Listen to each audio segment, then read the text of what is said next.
Body पूरी तरीके से जल चुकी है। ये कुछ लोग हैं जिन्होंने यह हादसा अपनी आंखों से देखा।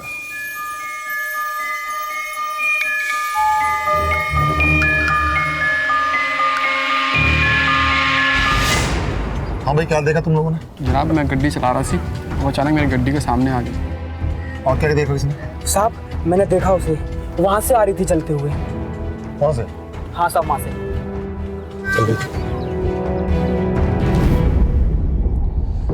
जीत, पता करो ये खेत है किसका? Yes sir. औरतों को हम देवी का दर्जा देते हैं, लेकिन अफसोस कि ये सिर्फ एक दिखावे की तरह मंदिरों और हमारे पूजा घरों तक ही सीमित रह गया है। औरतों के साथ लगातार हो रही हिंसा इस बात का सबूत है कि देवी कहे जाने वाली हमारी समाज की महिलाएं ऐसे कई दानवों से घिरी हुई हैं जो उनकी जिंदगी को जहन्नुम बना रहे हैं। सरेआम एक औरत को जिंदा जलाकर मार दिया जाता है और कोई उसे बचाने तक नहीं आता। कौन थी ये औरत और क्यों हुआ था उसके साथ ये दिल दहला देने वाला अपराध?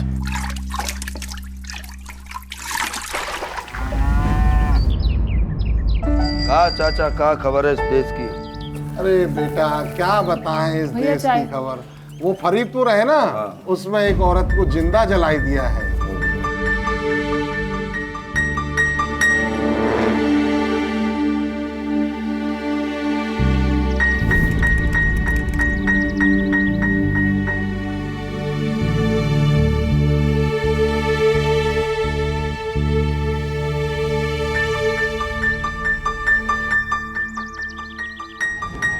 काकी, आपने हमारी मोनी को देखा था?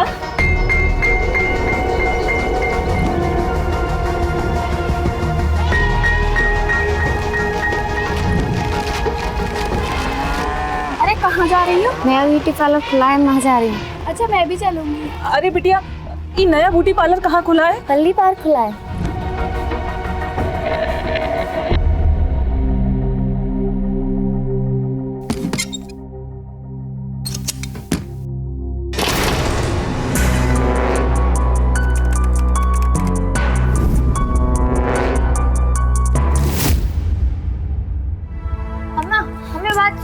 नहीं जाएंगे वो ब्यूटी पार्लर, तो को बता के जाएंगे। कोई जरूरत नहीं हमको बताने की। वैसे भी तुम आजकल अपनी मर्जी करने लगी हो। करो। अम्मा रहने दो, कितनी बार कहा है पूछ के जाया करो, पर कोई फायदा नहीं। अम्मा माफ कर दो, नहीं जाएंगे उसके पास। हम तोरी फिक्र इसलिए करते हैं क्योंकि हम रहने दे, क्योंकि हमें तेरी चिंता है। और वो ब्यूटी पार्लर वाली कोई जादू करनी है का तो तुझे सुंदर बना देगी? तुझे तो समझ में आता नहीं है, पैसे खर्च होते हैं। अरे तुझे कहाँ जरूरत है सुंदर बनने की? तू तो वैसे ही इतनी सुंदर है, तू तो हमारी परी है, परी। तुझे ये बात समझ में कहाँ नहीं? अम्मा माफी मांग रहे हैं ना, नहीं जाएंगे। अरे शंकर भैया। मोनी। अम्मा देखा तुमने, शंकर भैया आए हैं। शंकर भैया। कैसी है मेरी बहन? बहुत अच्छी, आओ बैठो। हाँ, काकी किधर है? काकी ऊपर। भैया इतने दिनों बाद याद आई हमारी। अरे पगली, याद तो आती है, बस आने का समय नहीं मिल पाता। समय नहीं मिलता या फिर दिल नहीं करता? अरे प्रणाम काकी। खुश रहो शंकर। काकी, इस रक्षाबंधन पर हम आपको और मोनी को घर ले जाने के लिए आए हैं। वो तो ठीक है शंकर, पर तुम तो जानते ही हो कि इनके जाने के बाद हमने मोनी को अकेले ही पाला है। और जेठ जी का स्वभाव तो तुम जानते ही हो, कितनी जल्दी गुस्सा आता है उनको। हम नहीं चाहते कि हम मोनी को लेकर जाएं और वो मोनी को कुछ कहें और हमें गुस्सा आ जाए, इसलिए हमने तय किया है कि हम नहीं जाएंगे। काकी आप परेशान ना हो, और बाबूजी ने हमको खुद ही भेजा है, और मोनी का ध्यान हम खुद रखेंगे। एक लौती बहन है हमारी। ठीक है, तुम इतना कह रहे हो तो हम मोनी को भेज देते हैं, पर हम नहीं जा पाएंगे। हम गए तो फिर दुकान कौन देखेगा? अच्छा आजा, तुम यहीं रुको, कल सवेरे जाना। ये ठीक है काकी, तू जल्दी से सामान बांध चल।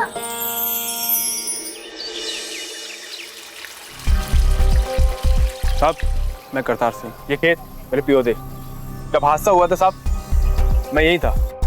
एक व्यक्ति वहाँ उस जगह रुकती है और दरवाजा खुला, 3 लोग नीचे उतरे उसमें से। वो औरत चीख पुकार रही थी साहब, जैसे मानो किसी ने उसके मुंह में कपड़ा ठूस रखा हो। इससे पहले मैं उस औरत को बचाने जाता, उस औरत को बुरी तरह से जला चुके थे। तो हाँ भाई करतार उस गड्डी का नंबर याद है तेन? सब गड्डी का नंबर तो याद नहीं, पर हाँ एक बंदा था। पीछे लड़की की हड्डियां 4 जगह से टूटी और लेफ्ट आर्म में गहरी घाव के निशान, दोनों आंखें निकाली हुई। अच्छा डॉक्टर साहब, इस लड़की की उम्र क्या रही होगी? करीब 20 साल। अभी इंटरनल रिपोर्ट आना बाकी है, वो मैं कल तक आपको भेज देता हूँ।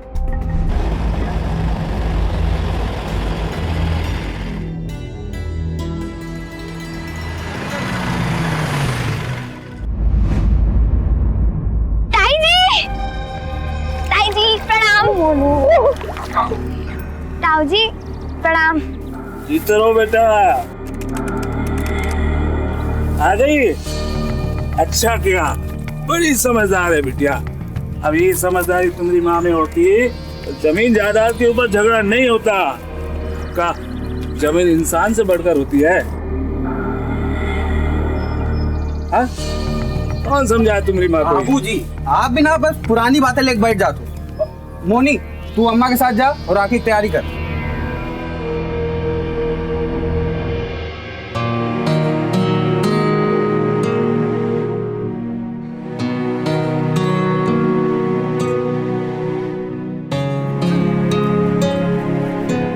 ये लो।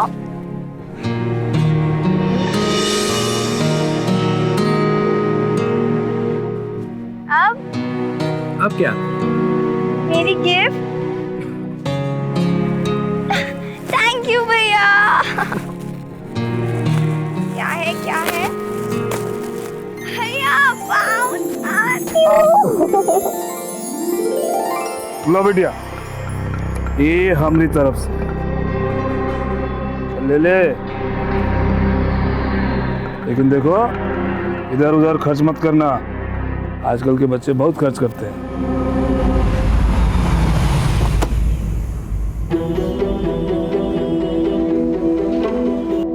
सर ऑटोप्सी की रिपोर्ट आ गई है। क्या फाइंडिंग्स है? सर उस लड़की को एड्स था और वो प्रेग्नेंट भी थी। देवेंद्र इनकी रिपोर्ट लिख ले। कहीं उसका खून एड्स की वजह से तो नहीं हुआ? मुमकिन है सर, इन इलाकों में एड्स को एक कलंक माना जाता है। हो सकता है उसकी फैमिली ने शर्मिंदगी से बचने के लिए उसे कत्ल कर दिया हो। जलाया तो ठीक है, लेकिन इन्नी बहरमी नाल क्यों? किसी की फैमिली इन्नी बहरम किस तरह हो सकती है जीत? मुमकिन है सर, इन इलाकों में कुछ भी हो सकता है। मुद्दा ये खड़ा होता है कि कुड़ी ने एड्स हुआ किस तरह? अपने पति तो मिले या फिर गलत ब्लड चढ़ गया?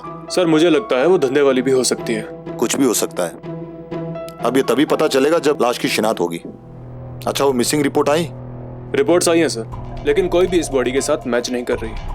2 स्टेट से अभी रिपोर्ट्स आनी बाकी है। ऐसे ही आती है मैं आपको रिपोर्ट करता हूँ। मामला कुछ उलझता जा रहा है जीत, चल देखते हैं। हाँ काकी, राधे राधे। काकी हम सोचे मुनिया को पहले बाजार जरा घुमा देते हैं, फिर उसके बाद 2:30 बजे वाली बस पे बैठा दूंगा।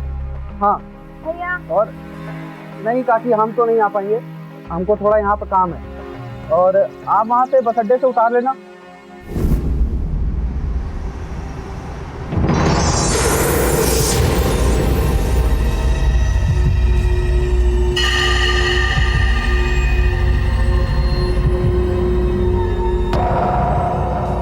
आप चूड़ी खरीदते हैं? हाँ? अरे भैया हमारी मुनिया के लिए एक चूड़ी दिखाओ ना।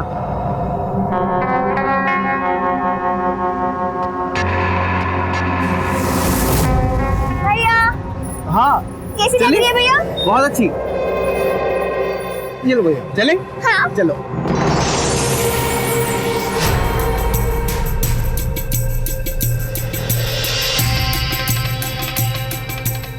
आजा आजा आजा आजा आजा।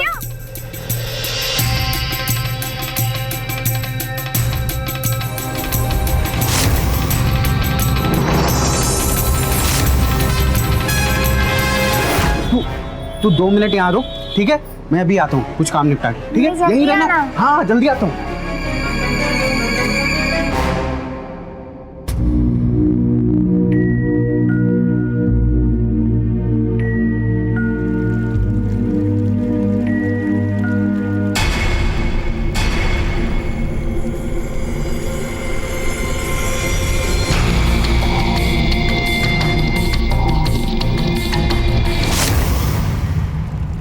तुम यहाँ क्या कर रही हो? हमने बोला था ना कि वहीं खड़ी रहना। हाँ भैया वो मैं अच्छा चलो, अब बस का समय हो रहा है, जल्दी से। ये लो, तुम्हारे लिए लेके आए। गला सूख रहा था तुम्हारा? हाँ थैंक यू भैया। चलो जल्दी आओ।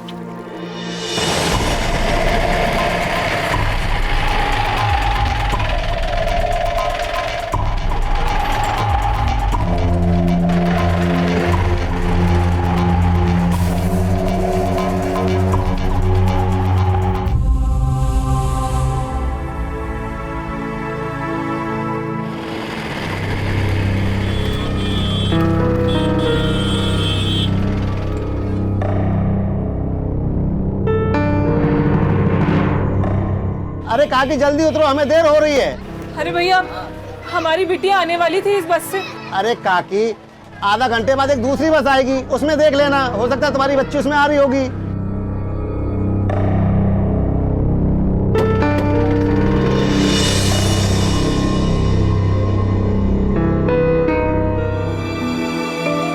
शंकर का फोन क्यों नहीं लग रहा?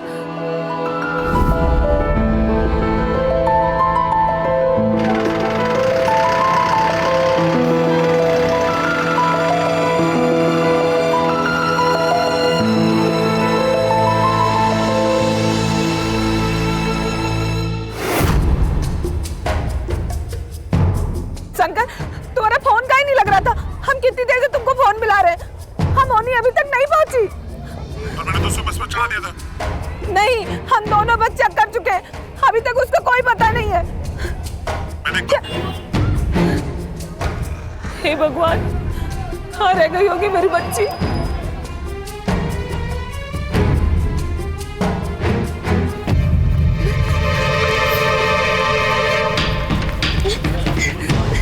ये तुरंत हमें मिल जाएंगे। साहब मेरी बच्ची गुम हो गई। मेरी रिपोर्ट लिख लीजिए साहब।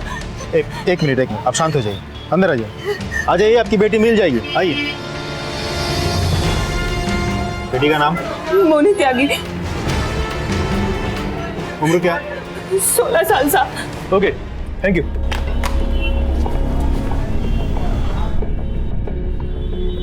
सर, एक आदमी ने अपनी पत्नी दीपा गहलोत की मिसिंग रिपोर्ट हरियाणा के गंगुरिया गांव में दर्ज कराई है। ये केस सर वो जली हुई लड़की का केस आपस में कुछ मिलते जुलते से, और वो अपनी वोटी की शिनाख्त के लिए कल यहाँ आ रहा है। अब मामला सुलझ रहा है।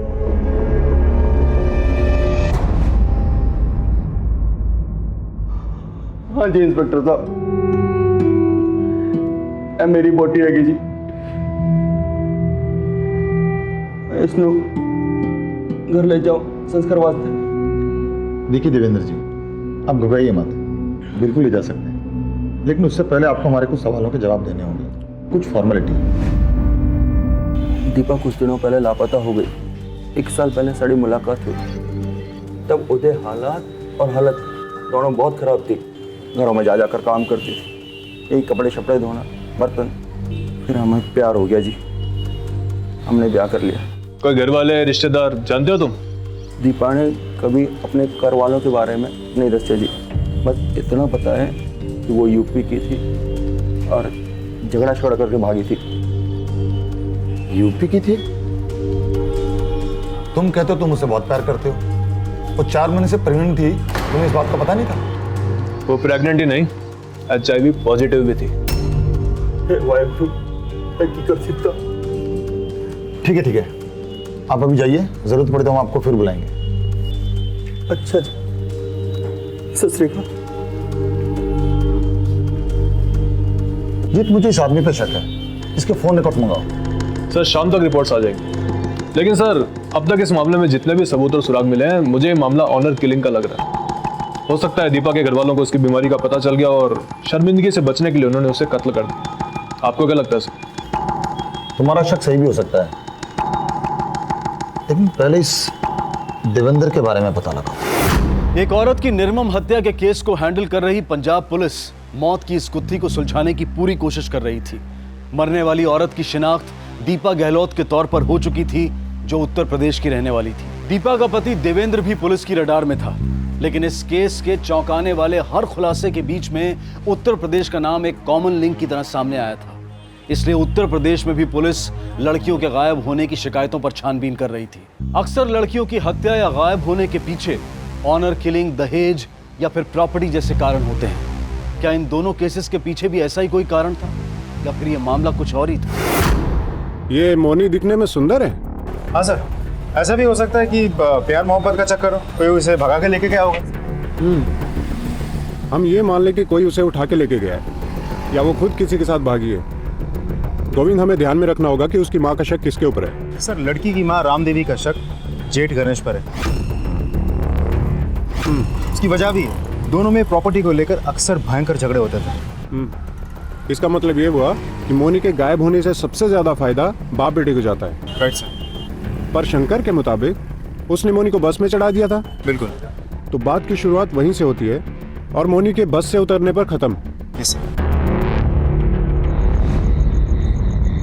साहब, ये देवेंद्र आदमी तो ठीक है, लेकिन इसकी कुछ आदतें बुरी हैं। शराब पीता है, घर पे देर रात से लोगों का आना जाना लगा रहता है।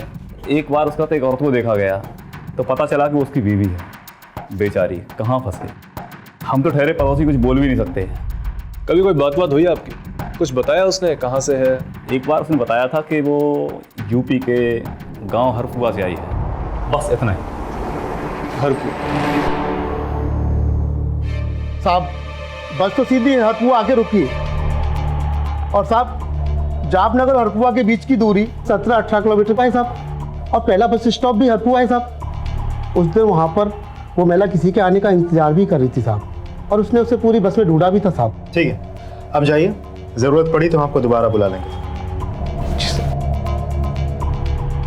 गोविंद, अगर मोनी ने बस पकड़ी और रामदेवी ने गांव में उसको चेक किया, फिर वो गायब कैसे हुई? सर, ये बात मुझे समझ में नहीं आ रही।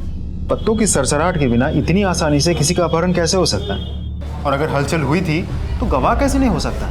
ऐसा तब हो सकता है जब उसे अगवा करने वाला उसका परिचित हो। शंकर, क्या तुमने किसी को देखा था जो उसका पीछा कर रहा हो? नहीं साहब, वहाँ और कोई नहीं था। मोनी पहले हमारे साथ ही थी और फिर बस पे। तुम्हारे पिताजी कहाँ मिलेंगे?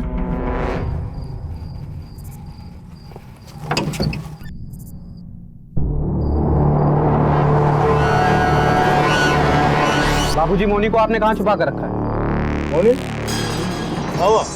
गायब हो गई है वो। बस से आप ही ने उसे उठवाया है। इतने मासूम मत बनिए। क्या बकवास कर रहा है? पगला गए हो क्या? पगलाए नहीं है हम।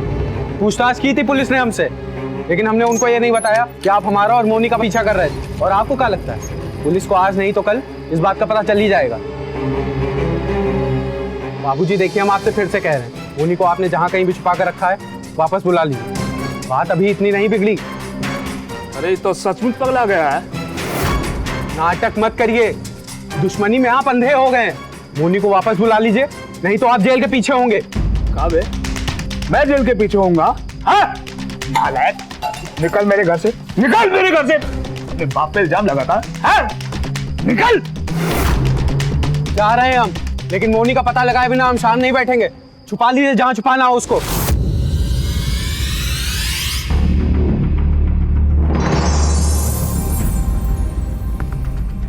देखिए, हमें शक है कि किसी पहचान वाले ने मोनी को अगवा किया है। फिर आपकी दुश्मनी भी तो थी उसकी माँ के साथ। कोनो दुश्मनी नहीं थी साहब, परिवारों में तो झगड़ा होता रहता है। 5 जनवरी के दिन 2 से 5 के बीच अब कहाँ क्या कर रहे हैं? जी मैं अपने घर में सो रहा था, हमारी घरवाली से पूछ लो। जाइए आप।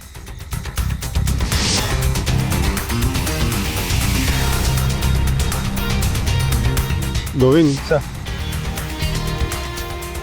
ये आदमी को छुपा रहा है, इसकी लोकेशन हमको जानना जरूरी है। चेक करो इसको। चलो। Right sir.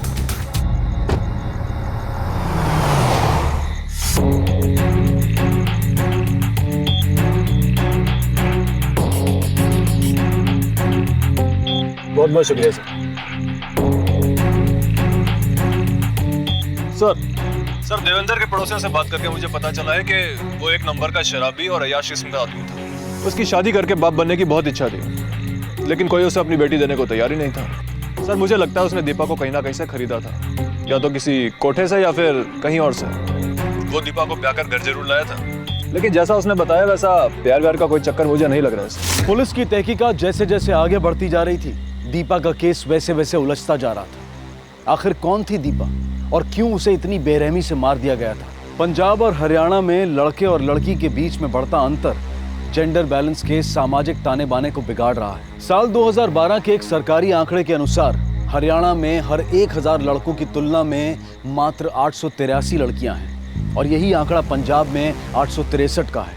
और यही वजह है कि ह्यूमन ट्रैफिकिंग से जुड़े लोग इन इलाकों को एक बाजार की तरह देखते हैं। पुलिस की तहकीकात इस बात की तरफ इशारा कर रही थी कि दीपा को यूपी से पंजाब लाया गया था और अब मोनी भी उसी जगह से अचानक गायब हो चुकी थी। तो क्या दीपा की हत्या और मोनी की गुमशुदगी के बीच कोई कॉमन लिंक था? मोनी का कुछ पता चला? हम पूछताछ कर रहे हैं सर। कॉल रिकॉर्ड्स के मुताबिक गणेश त्यागी भी उस वक्त उसी बाजार में था जहां शंकर था। देखिए सर, हमसे झूठ बोल रहे हैं। हम जानते थे साहब, गणेश एक कमीना आदमी, उसी ने मेरी बच्ची को अगवा किया है साहब। तुम्हें मालूम था? जी साहब, पर हम क्या करते हैं, हमारा बाप है, नहीं मुंह से। आप समझ रहे ना साहब? तुम्हें पता है ऐसा करना अपराध है? ये हमारे लिए बहुत मुश्किल फैसला था साहब। बहन और बाप के बीच में उलझ गए थे। हाँ, हम गए थे बाजार, लेकिन हम मोनी का नहीं शंकरवा का पीछा कर रहे थे। काहे कि शंकरवा को जुआ खेलने का आदत लग गया है। बहुत कर्जा उधार ले लिया हूँ, तो हमसे ई कहकर पैसा उधार लिया कि हमको किसी का कर्जा चुकाना है। तो हम ई लिए वो का पीछा कर रहे थे कि कहीं फिर से जुआ में ना हार जाए। फिर हमको वो बाजार में मिला, हमको रसीद भी दिया पैसों का। 2 दिन से लापता है मेरी बेटी, कुछ भी पता नहीं है उसका। बोलो क्या किया तुमने उसके साथ? बताओ, तुम्हें जो भी चाहिए ले लो, मेरी बच्ची मुझे वापस कर दो। कब पगला गई होगा बहू है? हमने कछु नहीं किया तुम्हारी बिटिया के साथ। अरे हम तो खुद ही अपने भाई के परिवार के साथ रिश्ता जोड़ना चाहते हैं, इसलिए हम उनको राखी पे बुलवाए थे। देखो मेरी बच्ची मुझे वापस कर दो, मेरी बच्ची मुझे वापस कर दो। देखो बहू, हम अपने भाई और तुम्हारे मरे हुए सुहाग की सौगंध खा के कहते हैं हम बेकसूर है, हमने कछु नहीं किया। बहन जी आप उठिए। अगर गणेश ने मोनी को अगवा किया है तो बच नहीं सकता। आप जाइए, आपके साथ कुछ गलत नहीं होगा, जाइए आप। हाँ भाई देवेंद्र बोल। सर जी, मैंने उसे कोटे से खरीदा जरूर था, क्योंकि कोई भी मुझे अपनी लड़की देने को तैयार नहीं था और मुझे अपना बच्चा चाहिए था। और जब मैं एक बार कोटे पर गया तो किसी ने मुझे बताया कि मैं वहाँ से शादी के लिए लड़की खरीद सकता हूँ। और तू खरीद लाया क्यों? साहब जी, एक बार पहले भी मैं दीपाणु मिलिया सी, वो मैंने पसंद थी। साहब जी, मैंने उसे कोटे से खरीदा जरूर था, पर ब्याह क्या लाया था। हाँ हाँ, तू तो बहुत शरीफ बंदा है। चल बता, किस कोटे से खरीद कर लाया था उसे? जी वो बोल। पिंकी मैडम से लाया। चलो निकालो, सबको निकालो। भाभी, मोनी का कुछ पता चला? नहीं, हम अभी पुलिस स्टेशन से ही आ रहे हैं। 3 दिन हो गए, हमारी बच्ची के बारे में कोई खबर नहीं। आपको कुछ बताना था मुझे। हो गया बेटा। दीदी, हमको आपका फोन मिलेगा, बहुत जरूरी मैसेज करना है। हाँ हाँ, क्यों नहीं, ये लो मेरा फोन। क्या लिखा है संदेश में, हमको पढ़ के सुनाओगी? वो तो मोनी ने उसी दिन डिलीट कर दिया था। हाँ इंस्पेक्टर साहब, हम मोनी की माँ बोल रहे हैं। जी बोलिए। हाँ, वो ब्यूटी पार्लर वाली, हाँ वो बता रही थी कि मोनी ने उसके फोन से किसी को संदेशा भेजा था। उसका नंबर है आपके पास? हाँ, उसका नंबर है हमारे पास। मैं चेक करवाता हूँ, ये मैसेज वाला नंबर चेक करवाओ। सर, अब तक शक गणेश पे ही है, क्योंकि गणेश के पास मोनी को कत्ल करने की वजह भी थी और उसने भाई बहन का पीछा भी किया था बाजार में। अब सर, ऐसा भी हो सकता है कि शंकर मोनी को बस में चढ़ा के वहाँ से निकल गया, फिर गणेश आया। गणेश ने खिड़की से इशारा करके मोनी को बस से उतरवाया और वहाँ से निकल पड़ा, जिसकी भनक ड्राइवर को भी नहीं लगी होगी। बिल्कुल हो सकता है। हम दोनों को शक के घेरे में लेते हैं, तुम उनके ऊपर नजर रखो। Yes sir. ओ मैडम जी, आपको यहाँ सारी सहूलतें नहीं मिलेंगी, लेकिन हाँ, जितनी जल्दी आप अपना मुंह खोलेंगी उतनी जल्दी आप अपने घर वापस जा सकती हैं, वरना हमें और भी तरीके आते हैं बात उगलवाने के, समझिए आप। इस केस की तहकीकात में जुटी पंजाब पुलिस को एक बड़ा ब्रेक थ्रू तब मिला जब उनके हाथ पिंकी तक पहुंचे। वो पिंकी जिसने देवेंद्र के साथ दीपा का सौदा किया था। पिंकी उसी कोठे को चलाती थी जहां पर दीपा को रखा गया था। ऐसे में पिंकी इस केस की एक अहम कड़ी थी, लेकिन पिंकी ने अपनी जुबान पर ताला लगा लिया था और पुलिस को हर हाल में इस ताले की चाबी ढूंढनी थी। इसलिए उन्होंने पिंकी की जड़ों को खोदना शुरू कर दिया। उधर मोनी की तलाश में जुटी यूपी पुलिस ने भी अपना सारा फोकस शंकर और गणेश पर शिफ्ट कर दिया था, क्योंकि आखिरी बार मोनी शंकर के साथ ही थी। और फिर अचानक इस पूरी घटना में हरी सिंह का नाम आया। कौन था यह हरी सिंह जिसे मोनी ने मैसेज किया था? मोनी के साथ क्या रिश्ता था इस हरी सिंह का? गोविंद। Yes sir. ट्विंकल के फोन से मोनी ने किसी हरी सिंह को मैसेज किया था। मैं लगातार फोन किए जा रहा हूँ, कोई जवाब नहीं दे रहा। आप पूछताछ कीजिए, कौन है वो? जी सर। सर मैं शंकर पे नजर रख रहा हूँ।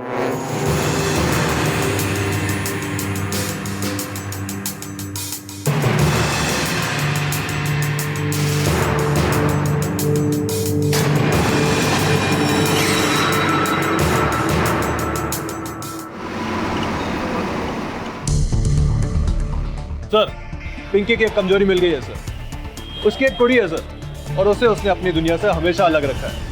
और उसी कुड़ी की शादी अब एक NRI फैमिली में हुई है, और उसके दामाद की फैमिली उसकी असलियत से बिल्कुल वाकिफ नहीं है। Very good.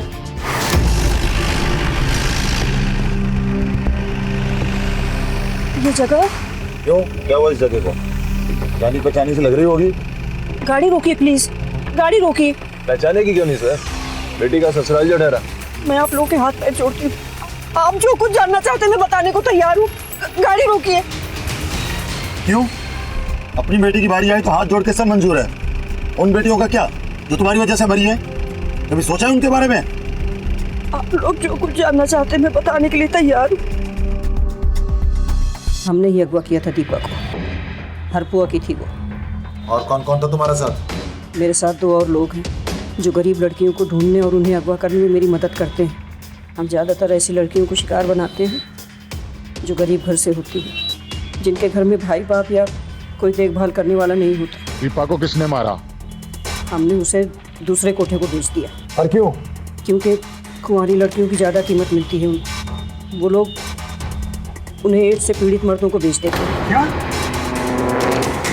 हाँ साहब, वो लोग मानते हैं कि कुंवारी लड़की के साथ सोने से उनका मर्ज चला जाएगा। ये सब कब होता है? जब मांग होती है तब। वो तो उस दीपा की किस्मत खराब थी। उस वक्त आई जब डिमांड थी। किस्मत दीपा की खराब नहीं थी, खराब तुम लोग हो। दीपा को किसने जलाया? मुझे नहीं मालूम। मुझे तो ये भी नहीं पता कि उसका सौदा किन हाथों से हुआ है। और वैसे भी इस सौदे में जो लोग होते हैं वो सामने थोड़ी आते हैं कभी। सर, जो मैं देख के आ रहा हूँ उस पर तो मेरी आंखों को भी यकीन नहीं हो रहा है। शंकर के साथ जिस लड़की को मैंने देखा था वो लड़की मोनी नहीं, मोनी जैसी दिखती कोई और लड़की थी जिसका नाम है ज्योति, शंकर की गर्लफ्रेंड। और आज उसने 15,000 का सोने का नेकलेस खरीदा। जब मैंने सुनार से पूछताछ की तो उसने मुझे बताया कि वो ये नेकलेस काफ़ी दिनों से खरीदना चाह रही थी, यहाँ तक कि EMI पे भी। अब ज़रा सोचिए सर, जिस लड़की के अकाउंट में कल तक 1500 रुपये भी नहीं था, आज उसने नगद 15,000 रुपये दे के वो नेकलेस खरीद के घर लेके गई। ये देखिए लड़की के फोटो।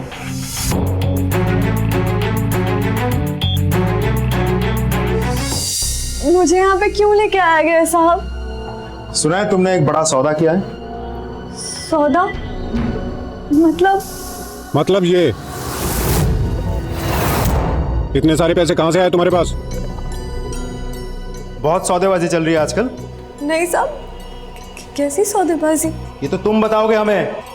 साहब मैंने कुछ नहीं किया साहब। चुप! जिसने किया उसी का नाम बता दो। बोलो। साहब मैंने कुछ नहीं किया। ये सारा प्लान शंकर का था। उसी ने मोनी को बेहोशी की दवाई वाला ठंडा पिलाया था। पैसा देना।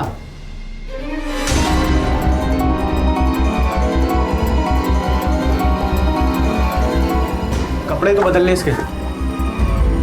किशन के साथ भेजने से पहले उसके कपड़े मैंने पहन लिए। ट्रक ड्राइवर किशन उसे कहाँ लेके जाने वाला था? मुझे नहीं पता साहब। फिर शंकर ने मुझे बस में बिठा दिया। मोनी का क्या हुआ मुझे कुछ नहीं पता साहब। मेरी कोई गलती नहीं है साहब, मुझे माफ कर दीजिए, मुझे जाने दीजिए।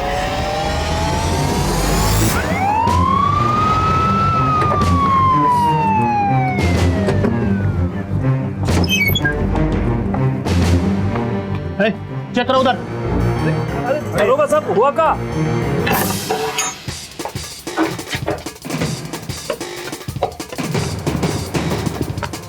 वो मिला? शंकर कहाँ है? कहाँ है शंकर? देखिए दरोगा बाबू, हमने उनको अपने घर से 2 दिन पहले ही निकाल दिया। कमीना निकला आपका सपूत, ये सब उसी का किया था। अब तो आपको यकीन हो गया ना कि मोनी के अगवा होने में हमारा कोनो हाथ नहीं है। देखो दरोगा साहब, ये हमारी बदकिस्मती है कि वो हमारा बेटा है, नालायक है, कमीना है। कहाँ मिलेगा वो? अक्सर लोग अपने लालच और स्वार्थ में अपनों और अपने रिश्तों का गला घोट देते हैं। शंकर रिश्ते में मोनी का भाई था। मोनी ने भी अपने भाई की कलाई पर राखी बांधी थी, लेकिन पैसों के लालच ने शंकर के जमीर को इतना गिरा दिया था कि रिश्ते और राखी की रस्म दोनों को ही उसने लालच की आग में झोंक दिया था। फरार शंकर के साथ पुलिस ने अब उस ट्रक और ट्रक ड्राइवर को ढूंढने के लिए बनारस और जयपुर तक के टोल नाकों को खंगाल डाला। पुलिस का शक अब यकीन में बदल गया था कि मोनी का गायब होना कोई सामान्य अपहरण या किसी प्रेम प्रसंग का मामला नहीं था, बल्कि मोनी ह्यूमन ट्रैफिकिंग के शिकंजे में फंस चुकी थी।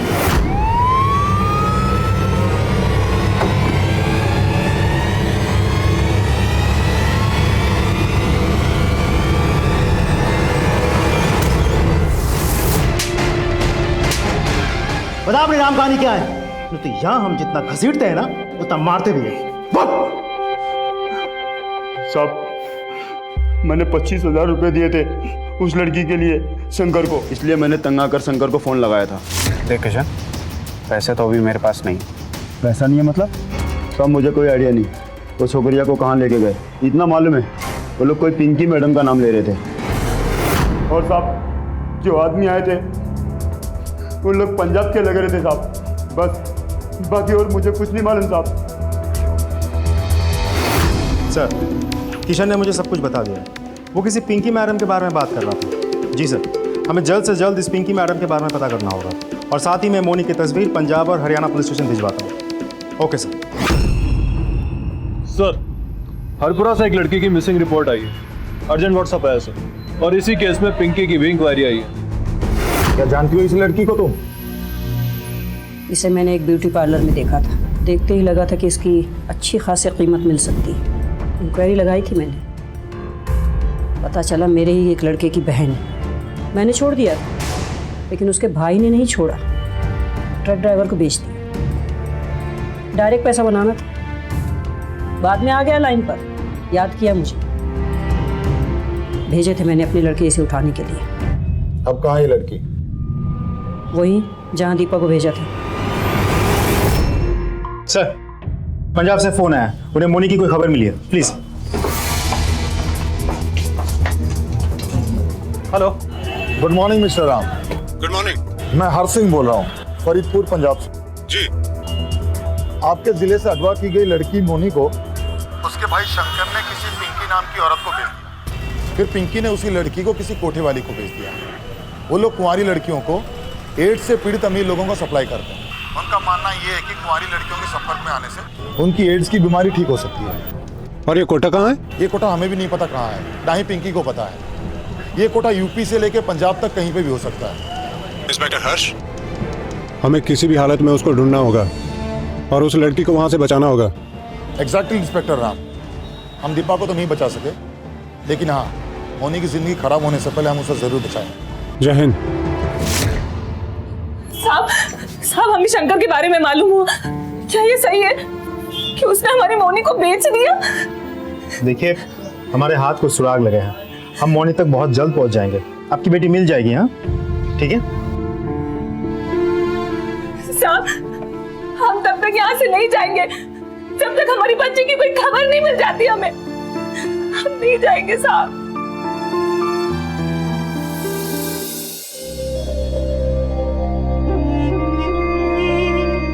सुनो जरा, ये तो चाय या कॉफ़ी कुछ पिला दो।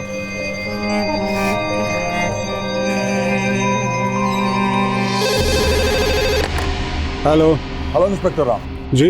हमें खबर मिली है कि कोई नई लड़की किसी कोठे पे आई है। इसको मुंबई के किसी बड़े सेट के लिए रखा गया। तो खूबसूरत और कुंवारी भी है। हम लोग रेड की प्लानिंग कर रहे हैं। हम यहाँ से फौरन निकलते हैं। जी बिल्कुल। लगता है आपकी बेटी हमको मिल जाएगी, आप भी चलिए।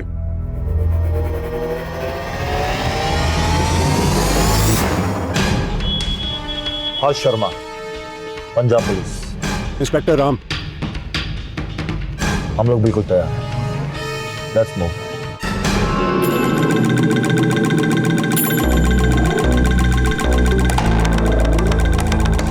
क्या अकेली मिला नहीं क्या अभी?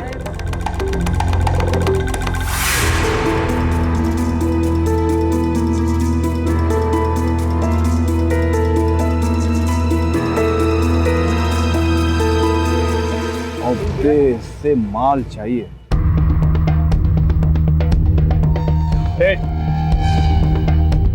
अरे सीढ़ी उधर क्या देखता है?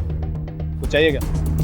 अरे सीढ़ी ये देख, एकदम रापचिक माल है। मैं क्या बोल रहा हूँ भाई, एकदम कोई कुंवारी कली दिलाना, एकदम मस्त 16-17 साल की, एकदम मजा आ जाए। क्या सेठ रंगीला लगता है तू तो एकदम। चल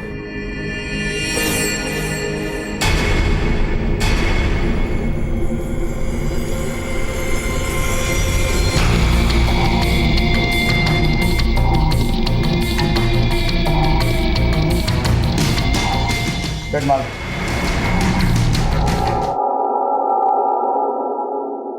ले गिन। चल गिन।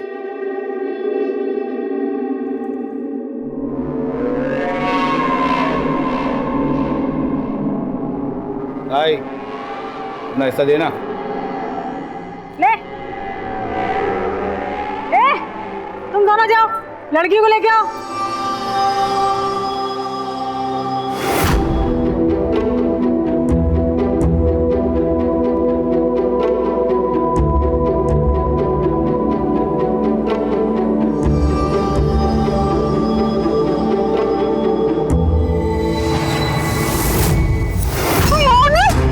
Let's go.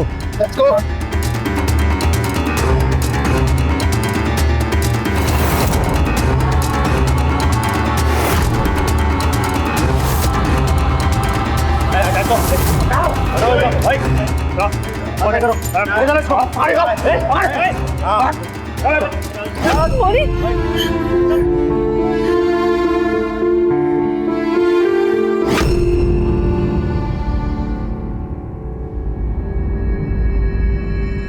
सर एक मिनट।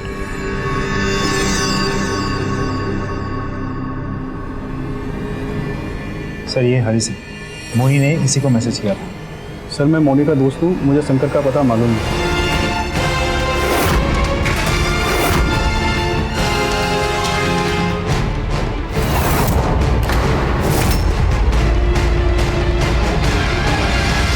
दरोगा साहब, ले आओ उसको।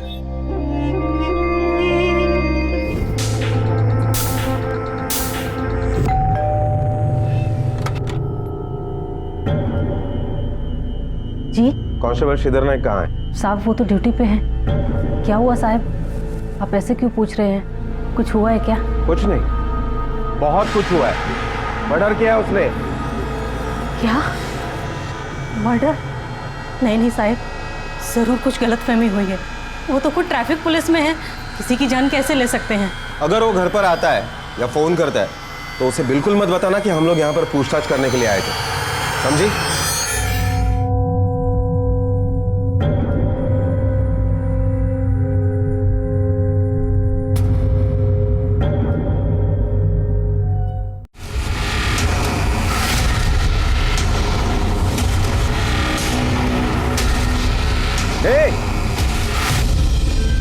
कौन है ये?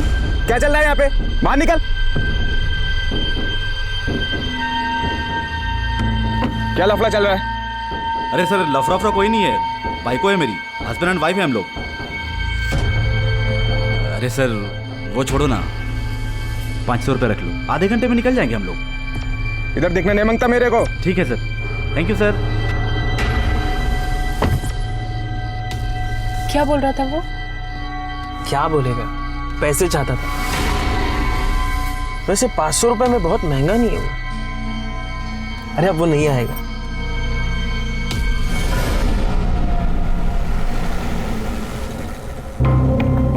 आपने गाड़ी हाईवे से उतारकर इस सुनसान रास्ते पर क्यों ले ली? देखो ना, एक भी गाड़ी दिखाई नहीं दे रही। कितना अंधेरा है। जयंती, भूख लगी है। आगे एक ढाबा है, वहां मस्त जैन फूड मिलता है। टेस्ट से खाना खाएंगे, क्यों बेटा?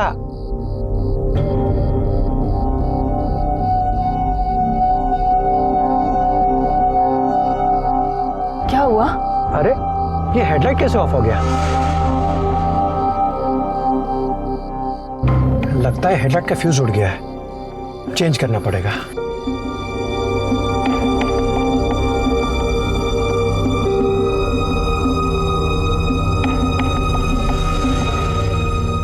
मम्मा, मुझे बहुत डर लग रहा है। चिंता मत कर, पापा है ना, सब ठीक हो जाएगा।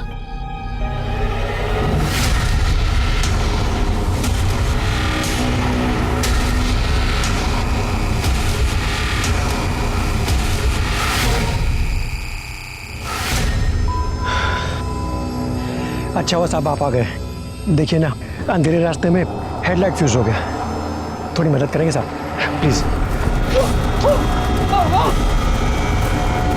परेश, परेश, परेश, ठीक हुआ क्या? कुछ तो बोलो परेश।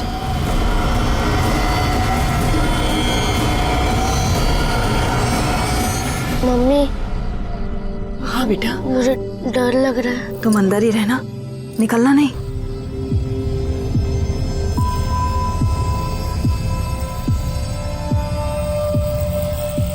परेश कहाँ गए? परेश, परेश, कहाँ देखूं उन्हें? परेश, परेश।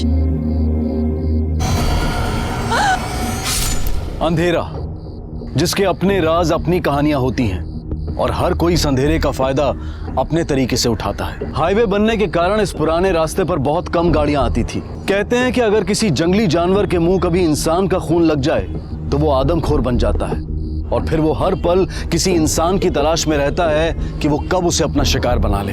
ऐसे ही एक आदमखोर इंसान के रूप में एक जानवर इस पुराने रास्ते पर अपने वहशी इरादों को अंजाम दे रहा था। और सबसे भयानक बात तो ये थी कि वो कोई आम इंसान नहीं था, बल्कि जनता की रक्षा की कसम खाने वाला एक पुलिस वाला था। और वो उसी ट्रैफिक पुलिस की वर्दी का फायदा उठाकर इस अंधेरे को और अंधेरा कर रहा था, जो अंधेरा उन लोगों की जिंदगी में फैल रहा था जिन्हें वो एक के बाद एक अपना शिकार बना रहा था।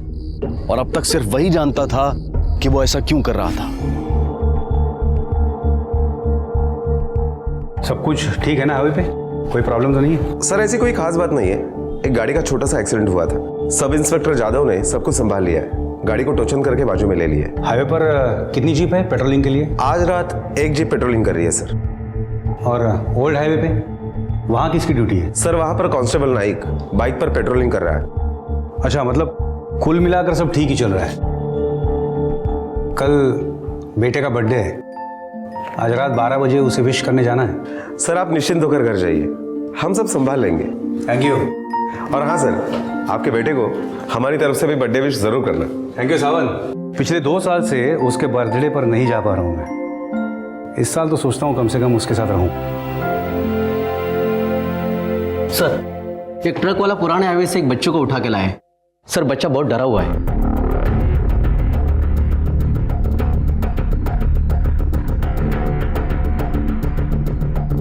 क्या हुआ पुराने रास्ते पर? कौन है बच्चा? साहब, मैं उधर से गुजर रहा था, शायद इसके माँ बाप है। बहुत बेरहमी से मारा साहब। सावन, तू इसको लेके स्पॉट पे जाओ, मैं बच्चे से बात करके तुमको ज्वाइन करता हूँ। ओके सर, चलो।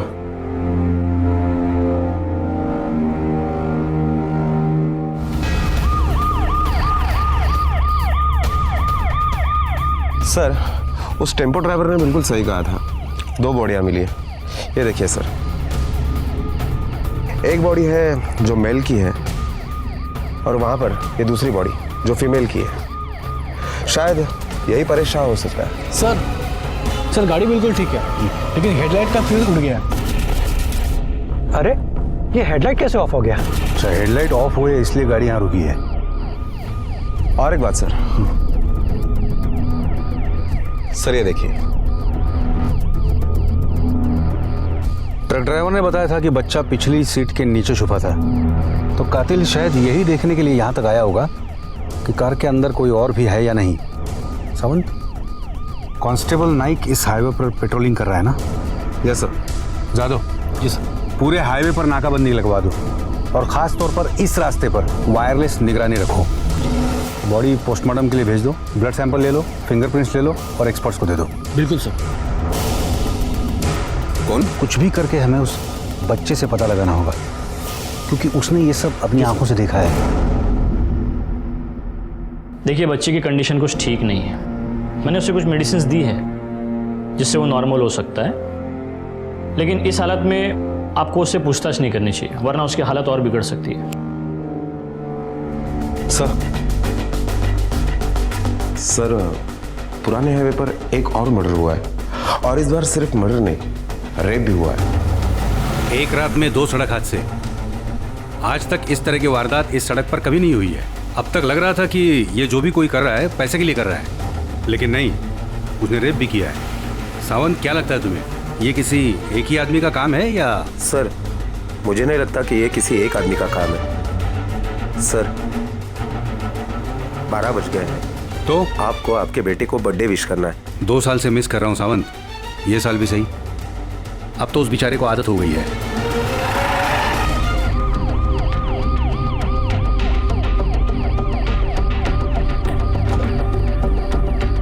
सर, इसका नाम राजेश खरे, नई मुंबई का रहने वाला।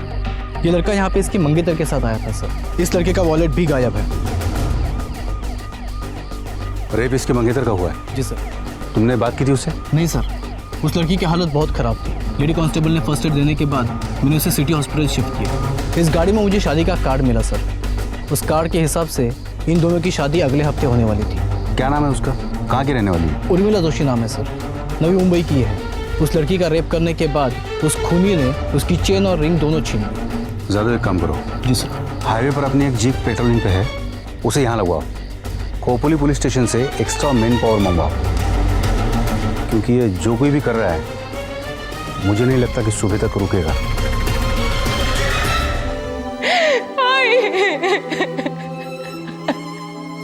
तो दिल हो गई आई उसने राजेश को।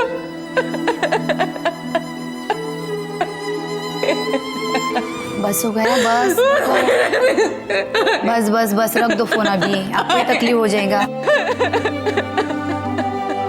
राजेश! शांत हो जाओ, शांत हो जाओ।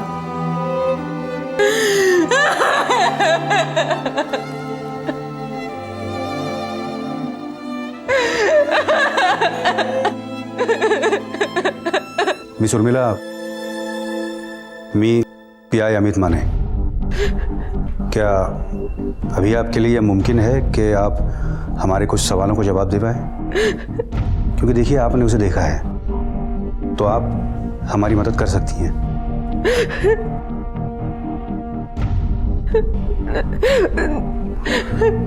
पाटिल मैडम, स्टेटमेंट लिहून घ्या। मिस उर्मिला, बताइए क्या हुआ था वहां पे? सर, राजेश मेरे होने वाले पति थे और हम खोपोली के पास जो ओल्ड हाईवे वहां पहुंचे तो मौसम बहुत अच्छा था। तो राजेश ने कहा कि तो थोड़ी देर यही रुकते हैं। वहां पे एक बाइक पे ट्रैफिक हवलदार आया। क्या चल रहा है यहाँ पे? बाहर निकल। क्या लफड़ा चल रहा है? 500 रुपये रख लो, आधे घंटे में निकल जाएंगे हम लोग। Thank you sir. पैसे लेके वो वहां से चला गया, लेकिन फिर आधे पौने घंटे बाद वापस आया तो उससे बात करने के लिए राजेश नीचे उतरा। अरे सर, क्या हुआ? 500 रुपये में 1 घंटा तो बनता ही है ना। चलो कोई नहीं, आप एक काम करो, आप ये 500 रुपये और रख लो सर, अभी समझ के लो ना please. Traffic constable? Are you sure traffic constable ने राजेश को मारा? आपका ही आदमी था, उसने सफेद कलर की यूनिफॉर्म पहनी थी। क्यों? आपका आदमी है, ये सब सुन के आपको शौक हुआ? देखिए मिस उर्मिला, गुनहगार सिर्फ गुनहगार होता है, वो ना आपका होता है ना हमारा होता है, वो किसी का नहीं होता। लेकिन अगर ये काम हमारे ही किसी आदमी ने किया है तो मैं आपसे वादा करता हूँ कि अगले 24 घंटे में मैं उसे पकड़कर आपके सामने खड़ा कर दूंगा। पुलिस से घबराइए मत, भरोसा रखिए। अच्छा अब ये बताइए, राजेश को मारने के बाद उसने क्या किया?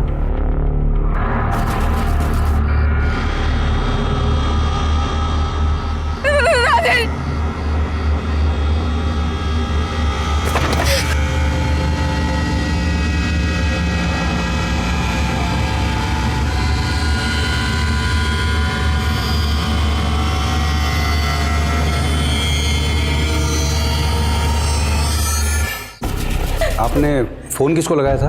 मैंने अपनी आई को फोन लगाया था, मैंने लगा नहीं। उस वक्त मुझे कुछ भी समझ में नहीं आता था, मैं बहुत डर गई थी।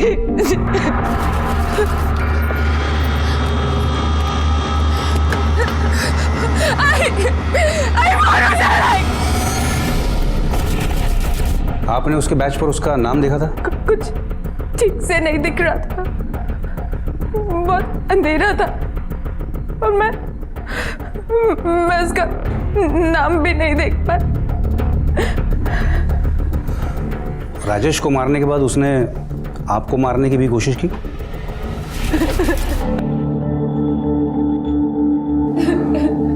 क्या अगर उस क्रिमिनल की फोटो में आपको दिखाऊं तो आप उसे पहचान पाएंगी? वहाँ बहुत अंधेरा था, लाइट के नाम पर सिर्फ गाड़ी की हेडलाइट थी और ऊपर से उसने हेलमेट भी पहन रखा था। ठीक है, फिलहाल आप आराम कीजिए, डरने की कोई जरूरत नहीं है, पर आपका मेडिकल कराना जरूरी है। उसके बाद मैं अपने घर जा सकती हूँ? हाँ हाँ बिल्कुल जा सकती हैं, लेकिन एक रिक्वेस्ट है, जाने से पहले अगर आप उसकी फोटो देख उसे पहचान पाई तो हमारा काम आसान हो जाएगा।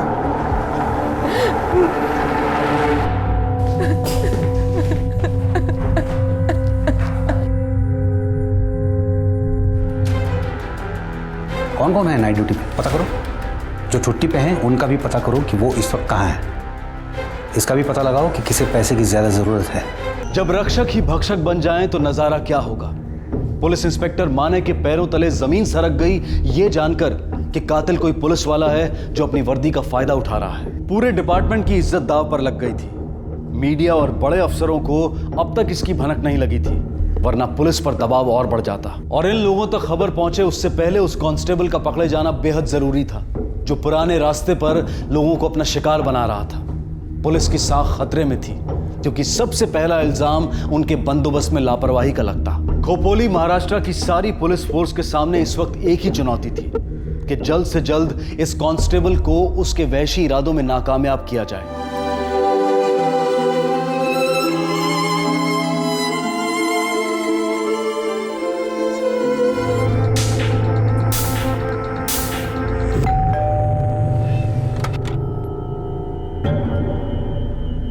जी कांस्टेबल श्रीधर नायक कहाँ है? साहब वो तो ड्यूटी पे हैं। क्या हुआ साहब, आप ऐसे क्यों पूछ रहे हैं? कुछ हुआ है क्या? कुछ नहीं, बहुत कुछ हुआ है। मर्डर किया उसने। क्या मर्डर? नहीं नहीं साहब, जरूर कुछ गलतफहमी हुई है। वो तो खुद ट्रैफिक पुलिस में है, किसी की जान कैसे ले सकते हैं? अगर वो घर पर आता है या फोन करता है तो उसे बिल्कुल मत बताना कि हम लोग यहाँ पर पूछताछ करने के लिए आए थे, समझी?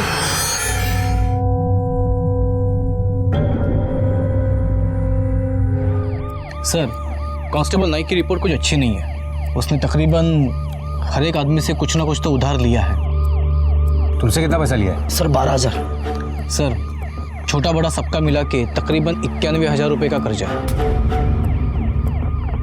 मतलब पैसे की जरूरत है उसको, लेकिन ज्यादा उसने रेप भी किया है। जी सर। उसके पर्सनल लाइफ के बारे में कुछ, उसके बीवी के साथ उसका रिश्ता कैसा है? पता नहीं सर। किसी को मालूम है कुछ? सर एक बार नशे में बड़बड़ा रहा था कि उसकी बीवी किसी काम की नहीं रही। क्या नशा करता है वो? दारू पी के ड्यूटी पे आता है? नहीं सर, दारू का तो लत नहीं था, लेकिन गांजे की बहुत बुरी आदत है उसको। हाँ साहब, उसकी माँ की वजह से उनके सर में एक गांठ है, जिसके लिए डॉक्टर बोला ऑपरेशन करना पड़ेगा। उसके लिए 3 लाख रुपए खर्चा होगा। उसके लिए वो कल शाम को मेरे से झगड़ा भी किया। एक काम करते हैं, तुम्हारे पास जो गहने हैं ना, उससे कुछ इंतजाम हो सकता है। एक लोहे की कील तक नहीं दी शादी में, और अब मेरे गहने बिकवाना चाहते हो? देखना भी मत उनकी तरफ। तो मैं कहां से लाऊं इतने रुपए? एक काम करता हूं, मैं ये घर गिरवी रख देता हूं। अच्छा, फिर बच्चों को क्या मैं सड़क पे सुलाऊंगी? हर बात में तुम ना बोलती हो। अरे घर मेरा ही तो है, मैं चाहे जो कुछ भी करूं, और बच्चे भूखे नहीं मरे जा रहे हैं। पगार मिलती ना मेरी। 12,000 रुपए को तुम पगार कहते हो? मेरी एक बात कान खोल कर सुन लो, तुम्हें अपनी माँ के लिए जो करना है करो, पर मैं अपने बच्चों के सर से ये छत नहीं छीनने दूंगी, समझे तुम? रख ले, गहने भी रख ले और ये घर भी रख ले, लेकिन मैं अपने माँ का ऑपरेशन करा के ही रहूंगा, चाहे उसके लिए मुझे कुछ भी करना पड़े, चोरी डकैती, और जरूरत पड़ी ना तो मैं किसी का खून भी कर सकता हूं। ऑपरेशन कौन से हॉस्पिटल में होने वाला है? सिटी हॉस्पिटल साहब। ड्यूटी पर जाने के बाद उसका कोई कॉल आया था? नहीं साहब, ड्यूटी पे जाने के बाद उसका कोई फोन नहीं आया।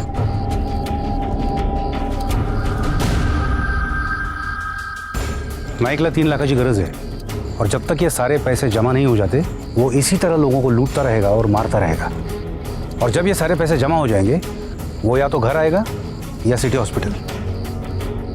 सावंत, 2 कांस्टेबल सिविल में सिटी हॉस्पिटल और एक यहाँ, इसके घर पे लगवा दो। ठीक है सर।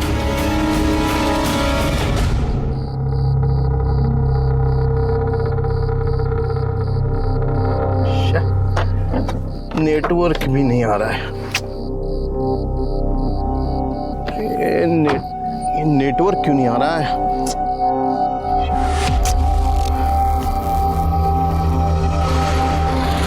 साहब एक मिनट, यहाँ आसपास कोई ढाबा वगैरह मिलेगा क्या? एक काम कर, मेरे पीछे पीछे आ। थैंक यू सर, नहीं तो भूख के मारे में मर जाता।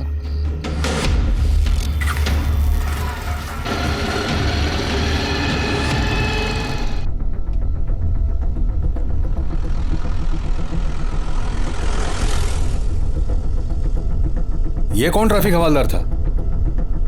सर, और 3 कांस्टेबल को बाइक पर पेट्रोलिंग के लिए लगा दिया है। कामड़े, राणे या मेमाने, इन तीनों में से कोई एक होगा। नहीं, ये उन तीनों में से नहीं था। इसने ना हाथ दिखाया ना अपनी गाड़ी को देख के कोई अटेंशन दिया। गाड़ी मोड़ो जल्दी।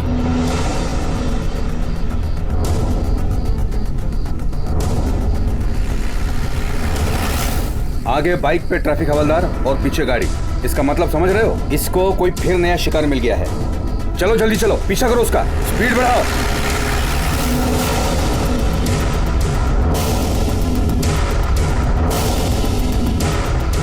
सर, आगे कोई गाड़ी दिखाई नहीं रही। 1 मिनट, गाड़ी रोको।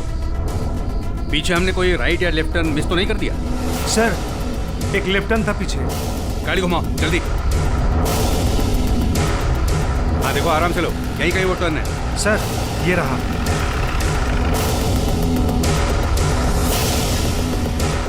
सर, हो रही गाड़ी। नाइक, जहां कहीं भी हो बाहर निकल आओ।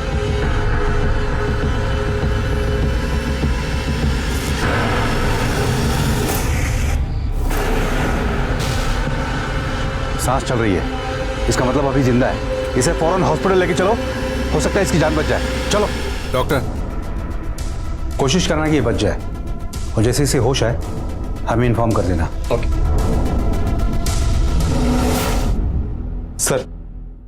सर, गाड़ी के पेपर के मुताबिक जिस पर हमला हुआ है उसका नाम अमित भोजवानी है। थाना का एड्रेस है।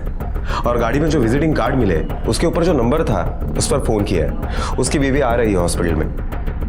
इसका बचना बहुत ज़रूरी है हमारे लिए, क्योंकि नाइक के खिलाफ इसकी गवाही हमारे लिए बहुत मददगार साबित होने वाली है। सर लेकिन एक बात मेरे समझ में नहीं आ रही है। उर्मिला ने कहा कि राजेश ने उसे पैसे दे दिए थे, फिर वो वापस क्यों आया और उसने राजेश को मारा क्यों? क्योंकि नाइक को 500 नहीं 3 लाख चाहिए। उसने जब 500 रुपये की नोट लेते वक्त वो वॉलेट देखा होगा, उसके मन में लालच आ गया होगा और उसकी अहमियत उसे बाद में समझ आई होगी।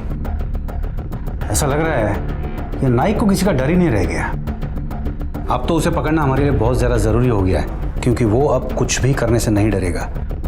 ये अपनी माँ के लिए कर रहा है ना सब, तब तो यहाँ ज़रूर आएगा वो।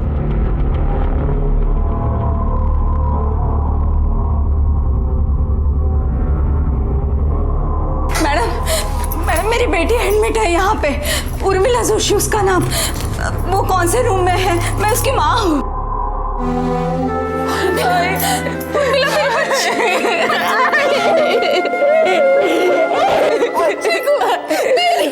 अगर कोई खबर मिलती है तो तुरंत मुझे फोन करना। सर इस फाइल में हमारे तीनों चौकी के सारे कांस्टेबल के फोटो है। ये नाइक की फोटो तुमने बीच में लगाई है ना? जी सर, जैसे आपने बोला था वैसे लगाई। ये देखिए। देखिए इनमें से कोई।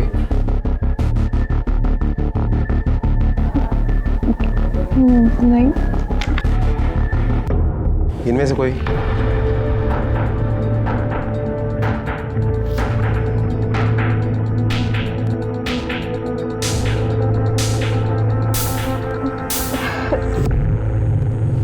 जरा इस फोटो को देखिए, इसे देखा है कहीं? पहचानती हो इसे? नहीं, ये नहीं था। इन दोनों में से एक था। सर ये शिर्के और जगदाड़ है। ये दोनों हाईवे वाली पुलिस जीप पे पूरी टीम के साथ पेट्रोलिंग पे है। देखिए मिस उर्मिला, आप जिन्हें पहचान रही हैं वो हाईवे पर सारी रात पेट्रोलिंग पे हैं। 1 मिनट के लिए भी वहां से नहीं हिले हैं। मैंने कहा ना, बहुत अंधेरा था, मुझे कुछ दिखाई नहीं दे रहा था और ऊपर से उसने हेलमेट भी पहन रखा था। मुझे कुछ याद नहीं। बता सकती हैं उनके बारे में, जैसे उसके बदन पे कोई निशान हो या फिर उसकी हाइट?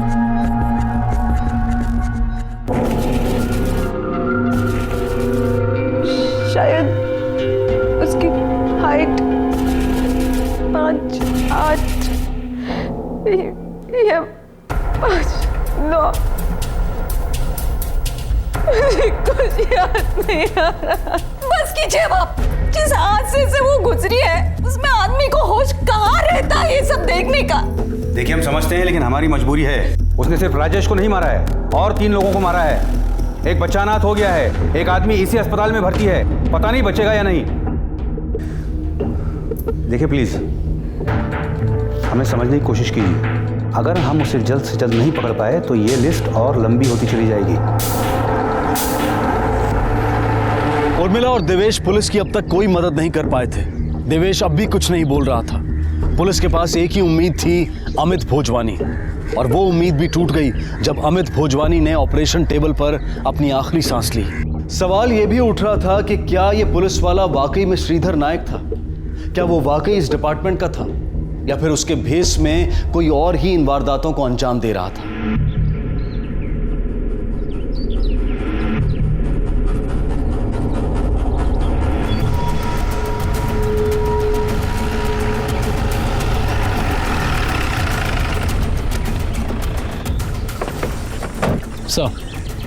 सर कांस्टेबल नाइक की लाश। सर ये वही आदमी है जिसने इसे पहली बार नोटिस किया था।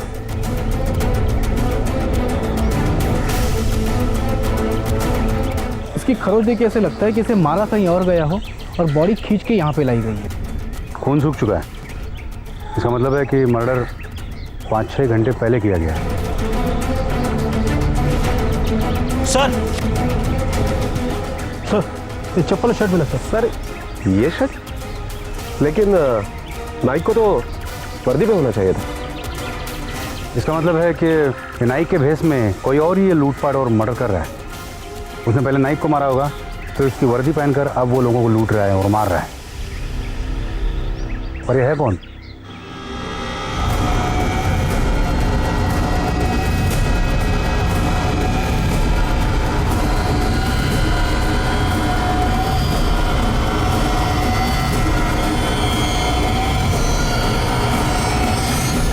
कांस्टेबल नायक जो अपनी मरती हुई मां को बचाना चाहता था, आज खुद मौत की नींद सो गया था।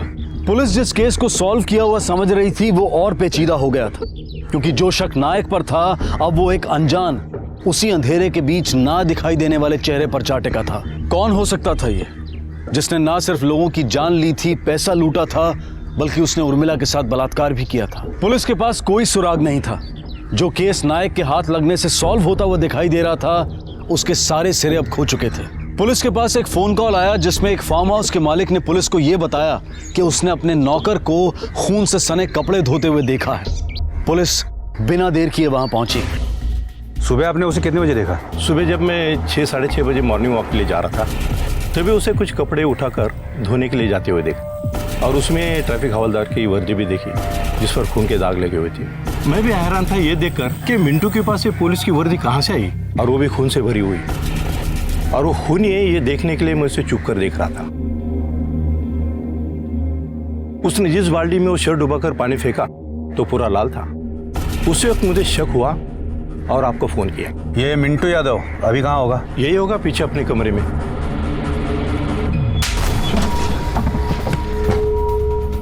साहब मैं सच कह रहा हूँ साहब, मैंने किसी को नहीं मारा साहब। ये बता, पूरी रात कहाँ था तू? साहब मैं अपने कमरे में सो रहा था। ढाबे से वापस आने के लिए कितने बजे निकला था? साहब कल मेरी तबीयत खराब थी, ढाबे पे आके मैं सो गया था साहब, और मैंने ढाबा 10 बजे छोड़ दिया था साहब। उसके बाद तूने खून किए? नहीं साहब, मैंने खून नहीं किया साहब। ये वर्दी तेरे पास कहाँ से आई? इसे तूने ही धो के सुखाया है ना? हाँ साहब, मैंने अभी थोड़ी देर पहले ही धो के सुखाई है। सच बता, इस वर्दी में जो खून लगा था वो किसका था जिसे तूने धो दिया है?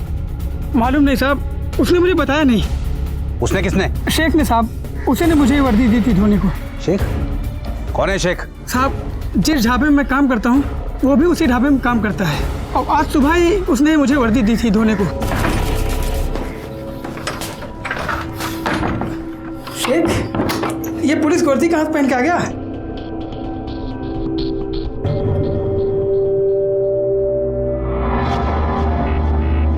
यार इसमें खून लगा हुआ यार। अरे बहुत सही रास्ता ढूंढा मैंने पैसा कमाने का, समझा?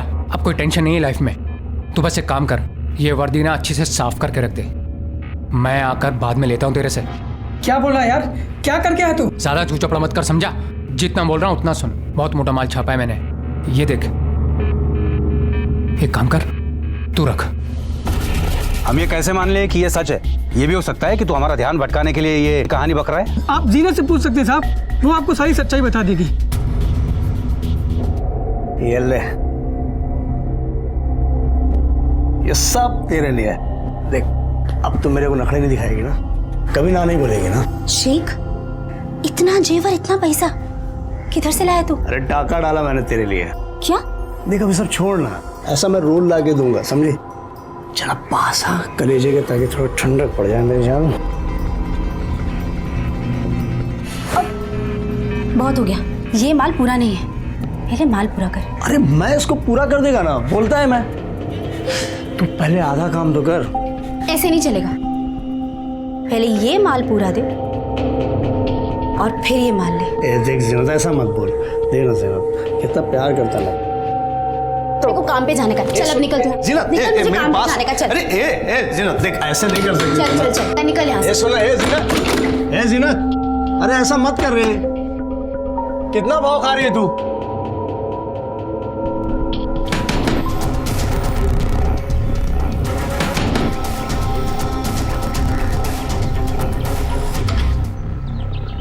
ज़ीनत तू ही है? जी साहब, मैं ही है। शेख कहाँ है? वो आकर भी गया साहब। कब गया? अभी आपके आने से पहले। कोई फोटो इसकी? जी साहब, मोबाइल में। जल्दी से लेके आओ। जी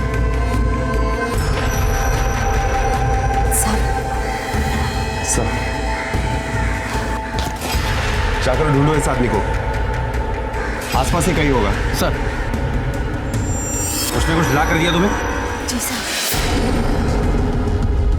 साहब वो मेरे को बोला कि मेरे वास्ते डाका डाला। मुझे लगा कि मजाक किया। सिर्फ डाका नहीं डाला, 5 लोगों का खून किया उसने, और तुम्हें मजाक लग रहा है? इतने सारे पैसे, इतने सारे गहने कहां से आए उसके पास एक रात में? क्या बोल के गया था? यहां से कहां जाने वाला है? अभी उसके ढाबे पे जाने का टाइम हुआ है। सर वो अभी तक आया नहीं, और अगर आ भी गया है तो बॉस के ऑर्डर्स है कि उसे नौकरी से निकाल दो। हर दूसरे दिन गायब रहता है सर। कल वो कितने बजे आया था ढाबे पर? कल तो वो आया ही नहीं था सर। वीकेंड्स पे बिजनेस होता है। 150 मुर्गियां अंदर पड़ी है, उसने एक भी नहीं काटी। ये शेख जब काम पर नहीं आता है तब किसी को पता होता है कि वो कहाँ जाता है? कहाँ जाएगा सर, 1 नंबर का गंजेड़ी है, गांजा पीने ही जाता है। चल निकल चल। सही बना रहे।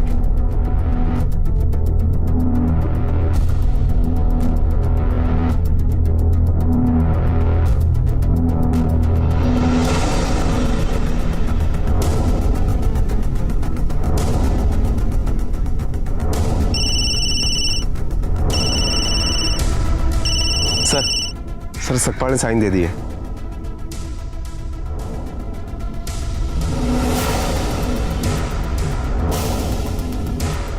आ गया, चल वोट ले। और उधर नहीं चलेगा, पहले का तेरा बहुत बाकी है। चल चल निकल चल। यार कितना रोता रहता है, कितना बाकी है तेरा? चल इतना ही बोले तो पूरे साल का दे दूं। पूरे साल के लेकर क्या करेगा? क्योंकि जेल में तो तू ये पी नहीं पाएगा।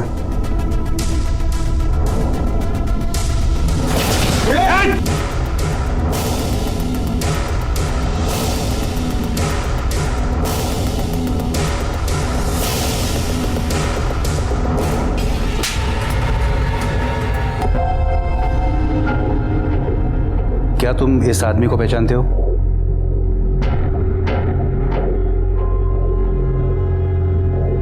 क्या यही है वो आदमी जिसने तुम्हारे मम्मी डैडी को मारा था?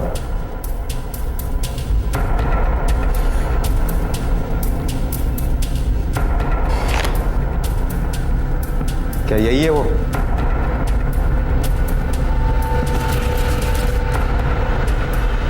यही है वो, इसने मेरे मम्मी डैडी को मारा। दिवेश बेटा चल चल अब शुरू से बता, इतने लोगों को क्यों मारा तूने? साहब जो कुछ भी किया वो जीनत का वास्ते किया साहब। बहुत प्यार करता हूँ साहब उसको, मैरिज बनाने का था मेरे को उसके साथ, पर मेरे पास पैसा नहीं था तो मेरे को फुटने को बोली साहब। चल रे, मैं तुझ जैसे कंगाल से काई को शादी बनाऊं? क्या? एक कौन बोला तेरे को मैं कंगाल हूं? हाँ अरे नौकरी है मेरी, अच्छा खासा कमाता हूँ, हर महीने पगार आती है मेरी। तो हंस रही है। शेख तू जितना महीने भर में कमाता है ना, उससे मेरा एक दिन का भी गुजारा नहीं होगा। अच्छा कितना चाहिए तेरे को? तो मुझे 1 लाख रुपए ला कर दे, फिर बात करना। कहाँ से लाऊंगा मैं 1 लाख रुपया? जीनत चाहिए ना, तो इतना तो करना ही पड़ेगा, वरना बहुत लंबी लाइन है मेरे चाहने वालों की। और वैसे भी तू नहीं लाएगा तो कोई और ले आएगा। वो तेरा दोस्त है ना मिंटू, वो भी लाइन में खड़ा है मेरे। मिंटू देख, तू सिर्फ मेरी है, समझी तू? तेरे को पैसा मांगता है ना, मैं लाएगा, किधर से भी लाएगा, मैं लाएगा। एक औरत को पाने के चक्कर में तूने इतने लोगों को मारा? पता नाइक को क्यों मारा और कैसे मारा? अरे क्यों नहीं अरे मिल जाएगा माल। हाँ लेकिन हाँ इस बार मैं पैसा दुगना लूंगा। हाँ अरे साहब आई की तबीयत कैसी है? डॉक्टर ने बोला कि अगर ऑपरेशन जल्दी नहीं हुआ तो बच नहीं पाएगी। मैंने बीवी को बोला कि गहने बेच दे, उसने मना कर दिया। मैंने भी कहा कि मैं जमा कर लूँगा, हाईवे पे गाड़ी रुका के 500,000 करके हो जाएगा। क्या है ना कि प्राइवेट गाड़ियाँ जो भी हाईवे पे जाती हैं उनके पास अच्छा खासा पैसा होता है, हो जाएगा। लाना मुझे जल्दी जाना है ड्यूटी पे, रात भर जागना है मेरा। चलो ये अरे हो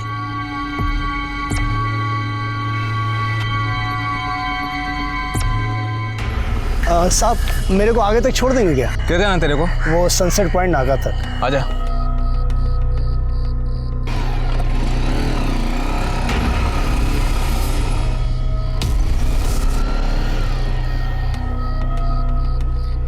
क्या हो सर? 1 मिनट उतरना, मैं पेशाब करके आता हूँ।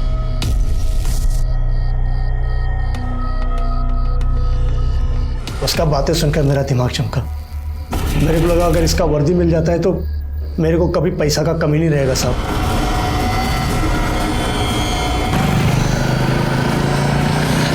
उसके बाद साहब जो भी प्राइवेट गाड़ी उस पुराना हाईवे पे आया ना, मैं सबको मार दिया और गहना जेवर पैसा सब लूट लिया साहब। अरे तुझे तो पैसा चाहिए था ना, तूने बलात्कार क्यों किया? साहब मेरा ऐसा कोई इरादा नहीं था साहब, बस उस दिन जो जीनत ने मेरे साथ किया ना, मेरे को बहुत गुस्सा आया साहब।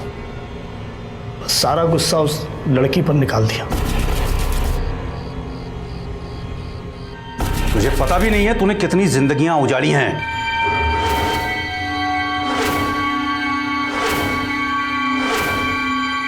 सिर्फ यही अदालत नहीं, खुदा की अदालत में भी तू गुनहगार पाया जाएगा। तुझ पे कोई रहम नहीं करेगा। कहते हैं कि सच्ची मोहब्बत इंसान को भगवान के करीब ले जाती है, लेकिन ये कैसी मोहब्बत थी जिसने इंसान को वहशी दरिंदा बना दिया था? ये मोहब्बत थी या पागलपन? उर्मिला से ना सिर्फ उसके आने वाले शादीशुदा जिंदगी के सपने छीन लिए गए, बल्कि उसे भयंकर यादों के साथ जीने के लिए भी छोड़ दिया गया। 10 साल की उम्र में देवेश को अपने माँ बाप को अपनी आंखों के सामने मरते हुए देखना पड़ा। ये छाप शायद उसके दिमाग से कभी नहीं मिट पाएगी। चंद घंटों में वो अनाथ हो गया था। नायक की माँ भी इलाज के अभाव में चल बसी।